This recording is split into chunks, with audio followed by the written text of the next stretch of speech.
আসসালামু আলাইকুম। আমাদের ফাওড়া এলাকার গ্রামীণ সিম অত্যন্ত ভালো সার্ভিস দিয়ে থাকে। আজকে সন্ধ্যার পর থেকে আমরা নেট পাচ্ছি না। এখন এদিকে আইসা দেখি চুরি করে নিয়ে গেছে মানে অনেক বড় বড় ব্যাটারিগুলা, দেয়াল ভাঙ্গা কয়েকটা তালা ভাঙছে, মেইন গেটের তালা ভাঙছে। এই রুমে মূলত সব ছিল। এখান থেকে বাইঙ্গা কয়টা ব্যাটারি ছিল ভাই? 8টা বড় বড় ব্যাটারি ছিল এখানে। এগুলোও কাটা হয়েছে, এগুলা দিয়া বাঁধা ছিল। এক একটা ব্যাটারির দাম 1,20,000 টাকা করে।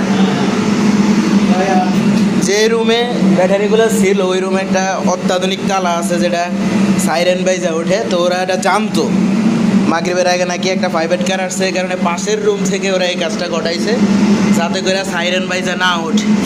এখান দিয়ে বাইঙ্গা যতগুলা ব্যাটারি ছিল সব নিয়ে গেছে।